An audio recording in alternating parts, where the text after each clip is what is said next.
Thank you very much for that really kind introduction and for reminding me that I taught you back in 2010, which just makes me feel really old. And I actually taught chemical reaction engineering this morning, so I'm still teaching it. So I think I've been asked to come and say welcome and just kind of open the event today, and I think that's really in my role as chair of the university self-assessment team for Athena Swan. So what I thought I would do, or what I've kind of been asked to do, is I'll give you a little bit of an introduction to myself, a little bit about my career and I guess family history in 10 minutes. I'll talk a little bit about Athena Swan, what it is in the university, when it started and how it's developed, and then just to kind of set today, the scene for today in terms of giving you some statistics. So this is my life in a slide. So this, apart from the fact that I felt really old when I started to put this together and updated the photos of my boys. I'm a chemist by training, I have to admit, but I've been in Manchester in chemical engineering for 16, 17 years, since 2002. So I'm a chemist by training. I travelled around a little bit during my first degree. I did my PhD in Durham University in chemistry, but in physical chemistry. I then went to work in Cambridge as a Newhall Research Fellow, and I did that for 2 years. It was great. I lived in the halls of residence in one of the colleges, and I worked in a physics department. And then I was undecided what to do, chemistry, physics, that's fine, let's try engineering. And I chose engineering because I wanted to apply my research to real applications and actually make a difference. And around that time, well, just before I moved to Manchester, I met my husband. My husband is now a professor in material science in Manchester, but he was working in France at the time, and I couldn't speak French, so he had to move here. And we were really, really lucky we got jobs in the same place. And because we both got jobs in the same place, we're still here, we haven't moved.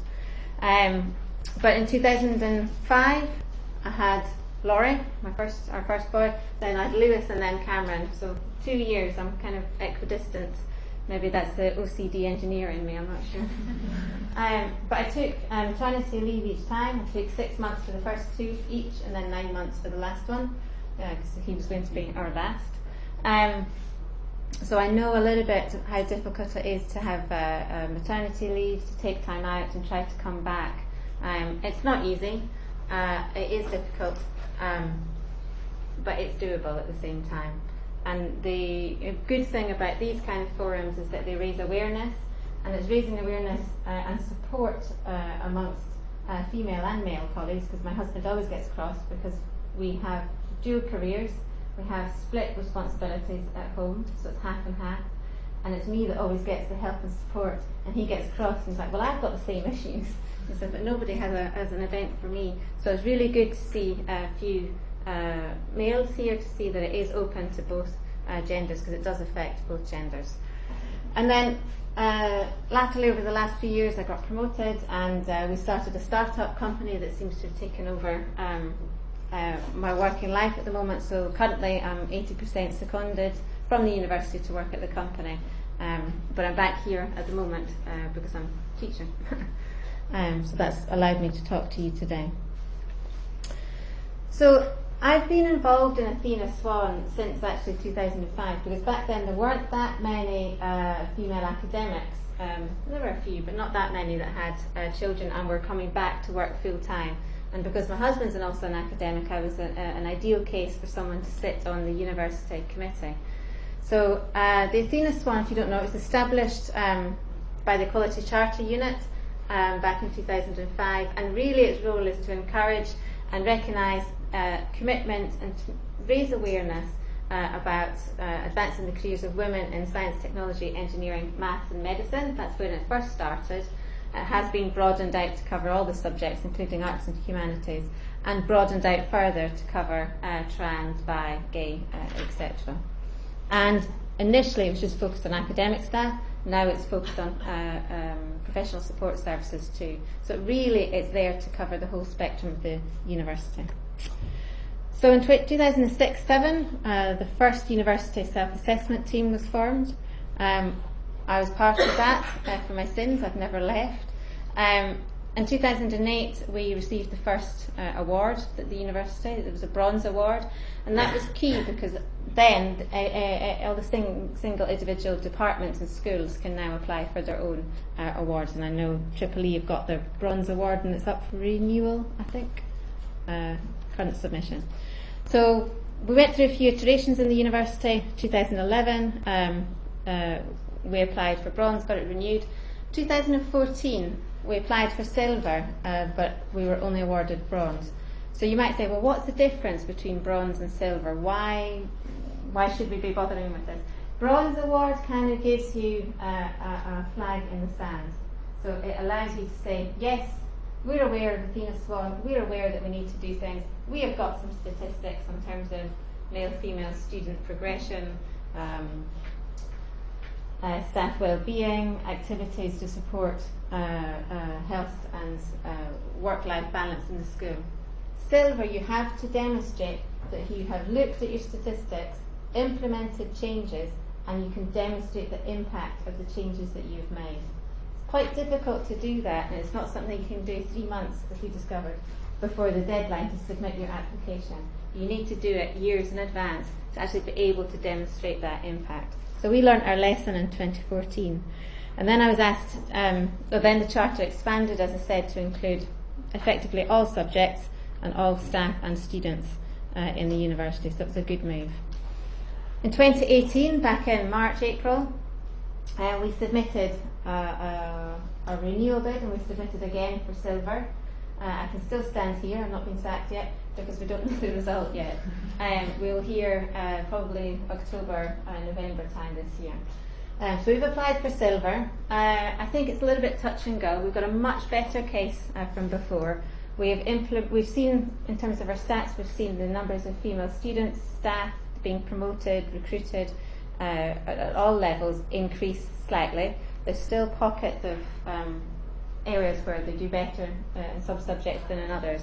But we're getting there. We've implemented lots of support groups for students, for trans students from those returning from maternity leave. We've got new paid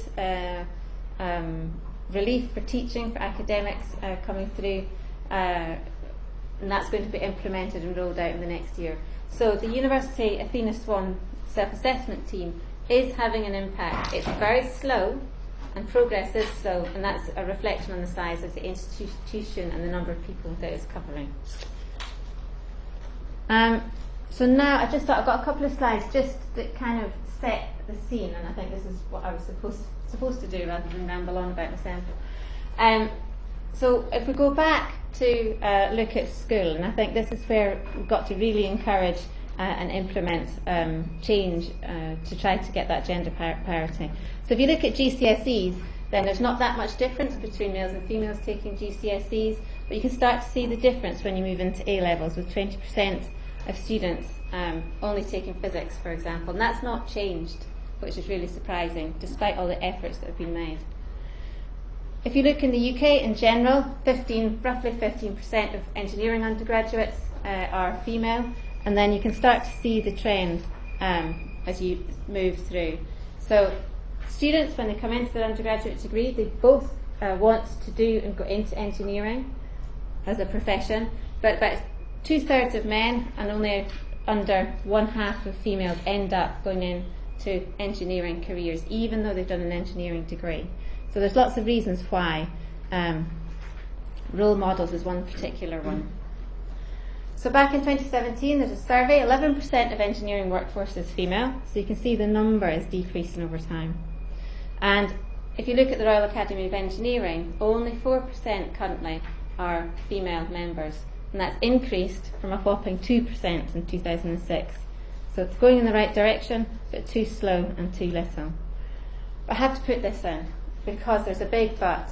If you look at the females that are in engineering, that go into the engineering profession, the majority of them are happy and they're working well and they're progressing. So that's really key and important to get that message out there, to get the numbers up. And the students that go in to engineering secure quite high recruitment rates and high remuneration. which is really important, and that's why I'm still in academia. So just a little closer to home, you might have seen these kind of typical, what they call CISA diagrams before. So these are the stats from last year, I think, in our faculty, Science and Engineering. And you look at the undergraduate numbers, number of males outperform females, and of course it differs very much in terms of the subject that you look at. We're quite good at attracting females into postgraduate top degrees, but then you can see that that number decreases, and I think we're only 18% of females are professors in Faculty of Science and Engineering, which is poor, considering we've got a talent pool out there of 50-50. And that's really the take-home message. So why are you here today? Why is it really important? Diversity matters. It is critical. So engineering, for a start, is important to the UK. We've got lots of big numbers on there. It can contribute a huge amount of money to the GDP, the economy in the UK. That number is increasing. It's supposed to be predicted to be about 28 trillion to the annual GDP in 2025. Companies appreciate that diversity is key. 15% companies, there's been tons of studies done on this, 15% companies have been shown to perform better if they're gender diverse. And gender diverse, it should be 50-50. It's crucial for innovation, and it's recognised by companies, and diversity and talent leaders agreed. And I'm just going to leave you with this quote, and then leads into hopefully the three presentations you got this afternoon. But a diverse and inclusive workforce is crucial to encouraging different perspectives and ideas that drive innovation. And that's why gender equality is important.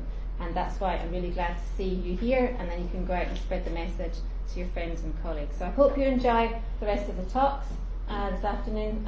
I'm excited to see them, and I'm happy to talk about any career-life balance, how to do it, how not to do it, at the break as well. Okay, thank you very much.